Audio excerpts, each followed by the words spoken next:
welcome to Zoo Atlanta's World of Wild Theater!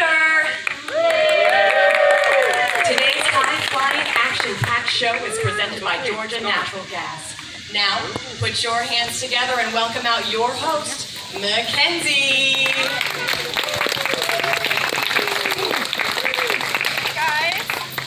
You're in for a treat today. Our show is already off to a great start. If I can get my mic on. This show's going to be a little bit of a surprise to me. So we do write a lineup before every single show, but sometimes things go wrong. So we have actually telemetry trackers on a lot of our birds. A lot of them decided they didn't want to turn on, which means we can't let a lot of our birds out. So I have people scrambling behind the scenes to rewrite a lineup so you guys see some birds. So you're going to be surprised, and so am I. Does that sound like a fun show? Yeah. Awesome. I think I am confident in two of the birds that are scheduled. So the first half of our show, I know what's going to happen. Nobody freak out. The second half of the show will be a treat for all of us. Now, for our first bird, we're going to talk a little bit about food today and what everybody's eating. And we're going to start with a carnivore, specifically a bird of prey. Do you guys know what birds of prey have for us? Their talons, that's right. They have really specialized talons to help them catch their prey. Now, with that being said, I can have a volunteer help me with this next bird. A volunteer with a camera. Does anyone have a camera they'd like to use? A camera phone? Yep, if you want to come up here, you can grab a phone or something. We'll get you a good picture. Maybe a phone that has insurance on it. The way today is going, you might need it. So what's your name? Layton. That's awesome. I'm going to actually have you sit right here, Miss Layton. You're going to hang out right there, and you're going to get probably the best picture of the show, or video if you'd rather take a video. So what's going to happen, this bird of prey is going to fly out. He's going to fly right up here. If you are taking pictures, he's coming towards you next. This is the best spot to get pictures. If you take a video, just video him the whole time. He's then going to land right here. He's about 60% accurate. Oh, no. And the way the morning's going, I might duck. So, after that, he is going to fly around a little bit more. Sound good? We still sounding brave? Okay, because we are going to bring out the largest owl found in Africa. He's our Milky Eagle Owl. His name is Mandela. You don't have to be too concerned. He's been doing this for 50 years now. You want to get that phone ready because he's coming here next? Let's come down here. Awesome. Now I'm going to go ahead and move him because you're in the draft zone right now. Come on up here, bud. And you can have a seat with your family. If you want, you can go on back. Thank you so much. Let's give him a round of applause. Now, I said these guys are the largest owls found in Africa, but believe it or not, he only weighs 4 pounds. So here's a flighted bird. Flighted birds are really cool because they have to be light. So their feathers weigh a lot more than our hair does. He also has partially pneumatic bones, which means his bones look a lot like a honeycomb or a sponge on the inside. There's lots of air pockets in them, which means his bones don't weigh very much. So a flighted bird is not big, as you can tell, is only going to weigh about 4 pounds. Sequoia or bald eagle, the last time we weighed only about 6 pounds. Now, if you're talking about a non-flighted bird, like an ostrich, that's a few hundred pounds. So there's a big difference in weight between non-flighted and flighted birds.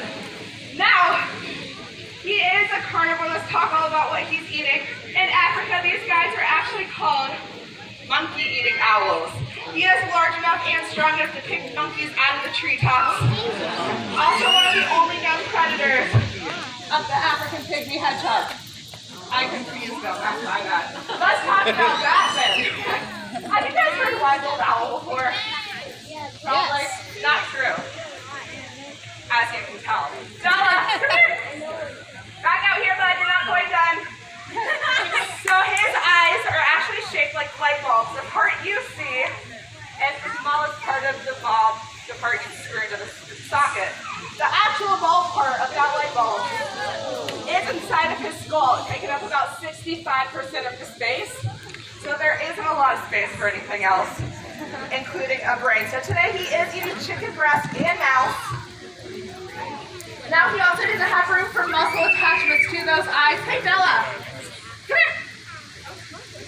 Woo. So he can't move his eyes back and forth like we do. They're fixed in place. So have you guys ever heard an elephant turn his head all the way around?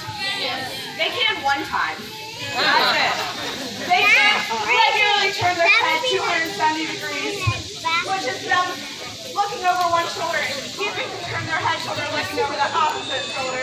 And they can do that because they make up for not having muscles by having, oh, that's gross, double the amount of vertebrae in their neck as we do. So they have 14 vertebrae in their neck.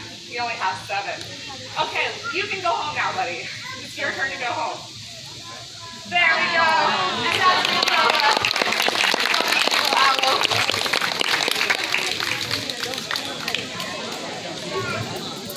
Now for our next bird, we are going to meet an herbivore.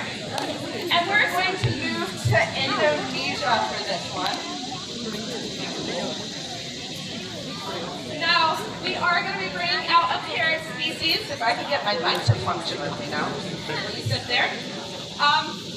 And this parrot, we're actually going to figure out if you know what kind of parrot she is. Are you ready to join us out here, girl? Come on up. Come on, Sydney. Come on, girl. I'm counting on you. Please. There is a bird back there, I promise. You guys know. But here she is. Do you guys know what kind of parrot has those funny feathers on its head? A cockatoo, that's right. And what color is her crest? Yellow. So what kind of cockatoo do you think she is?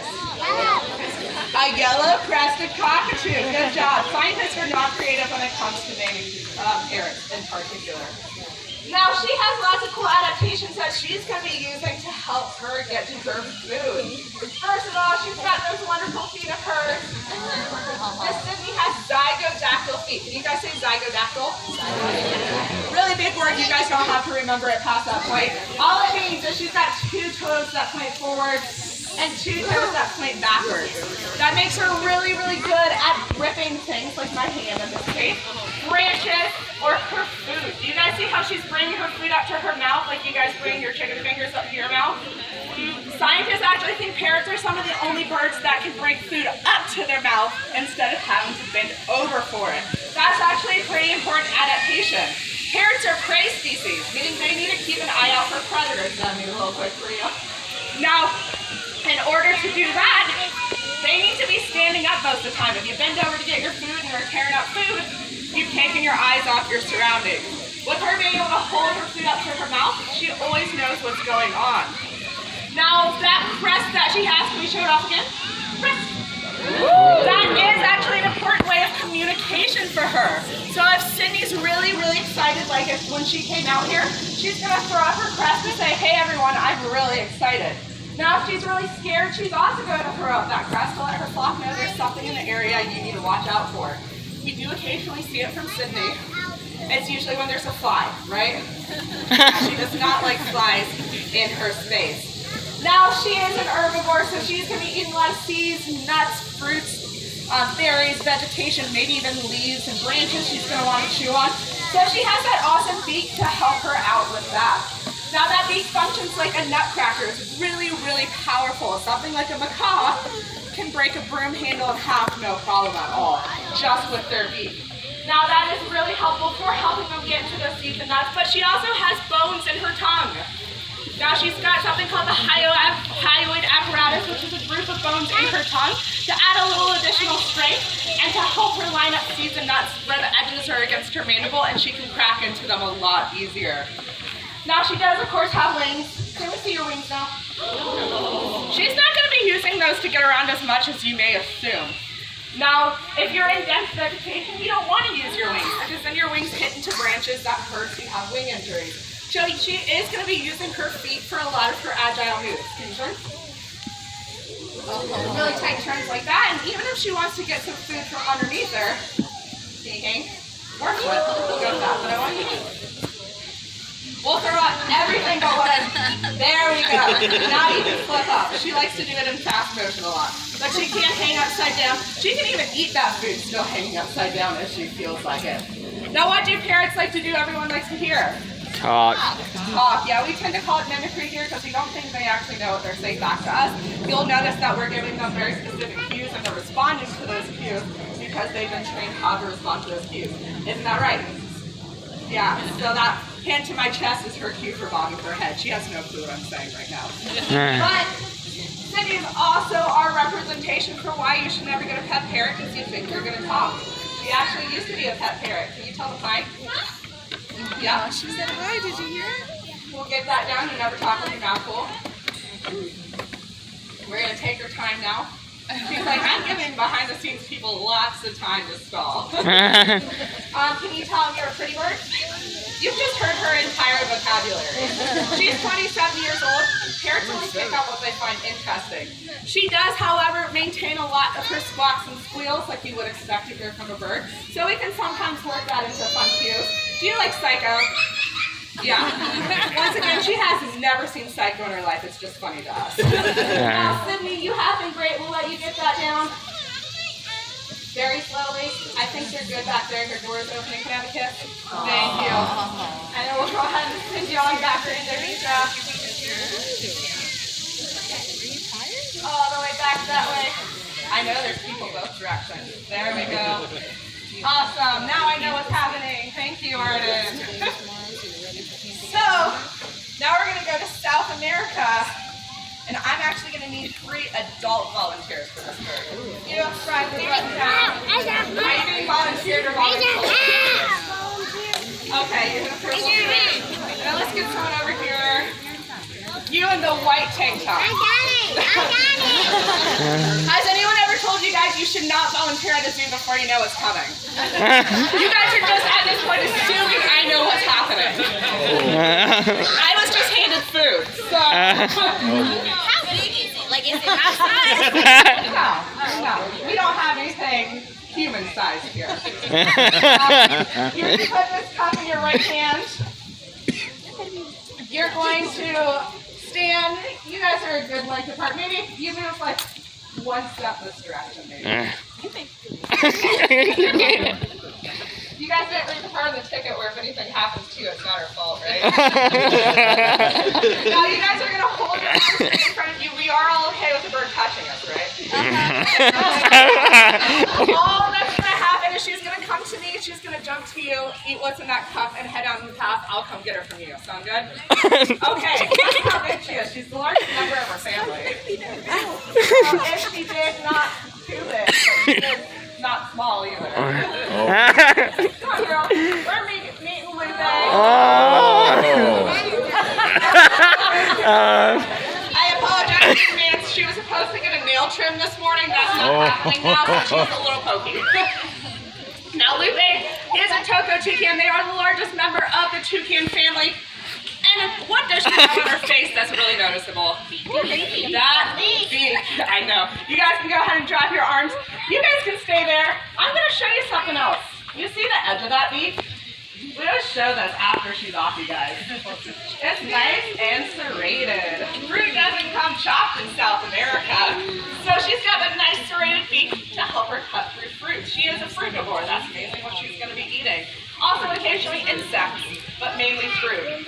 Now, that beak is actually not very heavy at all. Even though it's 1/3 of her body length, it's only about 5% of her body weight.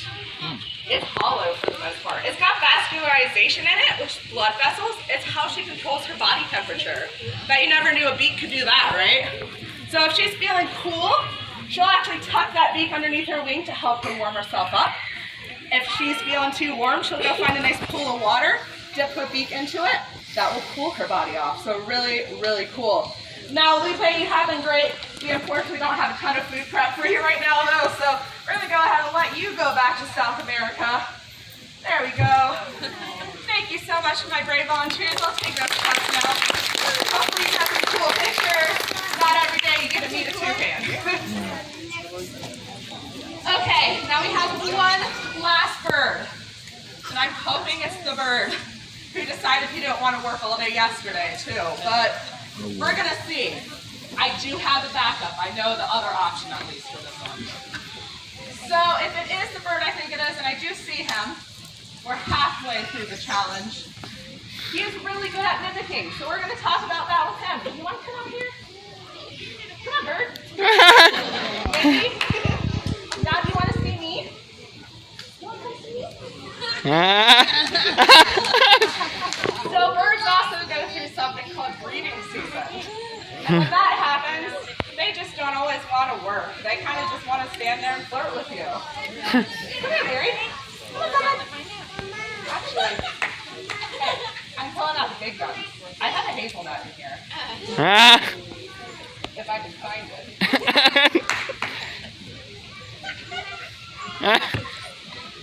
I love how the audience always finds it funny when we're up here. Hey, you want this? Oh, yeah, we want this. Okay. Even with male birds, food works most of the time. Now, this is Larry. He is our gray parrot. His full name is Larry Bird. So if you want to go tell your friends who met Larry Bird, feel free to. I didn't understand that joke until I started here, so it may go over some of their heads. But he is a gray parrot. Gray parrots are really, really well known for mimicking. Something Larry here is also really well known for is when he doesn't feel like working, making the person on stage look really stupid. We're going to see if you want to mimic. How are we feeling today? Okay, we can at least bob our heads. So there's a start. Do you guys think mimicking is a natural behavior, though, that parrots do? It is. So it's a little different. They're going to be making squawks and squeals if you go to their home habitat. So he's from Africa. If you were to go to Africa, he'd sound like a bird, be making bird noises. They mimic people noises, though, when they live with people. But it is helpful. So say Larry hatched into this flock over here, and your guys, you wake up every morning and say, good morning. That's your accent. That's how you communicate with each other. Larry decides he wants to find a girlfriend. So he's going to fly all the way over here. And he's going to get to your guys' flock of gray parrots over here, and he's going to say, hello. He's not going to be able to say that to you guys, though, until he's listened to you. So when he first gets over here, he's probably going to say good morning. And you're not going to let him into your flock. Oh, we're dropping food now. Oh, we're scared of food now. Great. That may be all we hear from Larry. But if he does that initial good morning to you guys, you're not going to let him into the flock because he's a stranger. So once he figures out that you guys say hello all the time, he's going to be able to mimic that. You guys are going to let him into your flock. So it's all a tool they have to move flock to flock as many times as they need to throughout their life. That also means he's a very smart bird. It means he knows exactly what he's doing right now. Let's see if you'll do this. Are you evil? No, he's officially broken. Yeah. Now you can do that. Can we party? Okay. You can eat that now? Okay. Well, Larry's saying he's done for the day. But we are going to go ahead and we'll hang out. If you have any questions about him, feel free to come to the front of the stage. Thank you so much for hanging out with me in kind of this cluster of a show. I'm going to hang out and you can take pictures of him. You can ask questions. I'm just going to ask you guys to stay on the concrete. I'm going to stay on the green grass. Otherwise, have a great day here at Zoo Atlanta. And thank you so much, guys.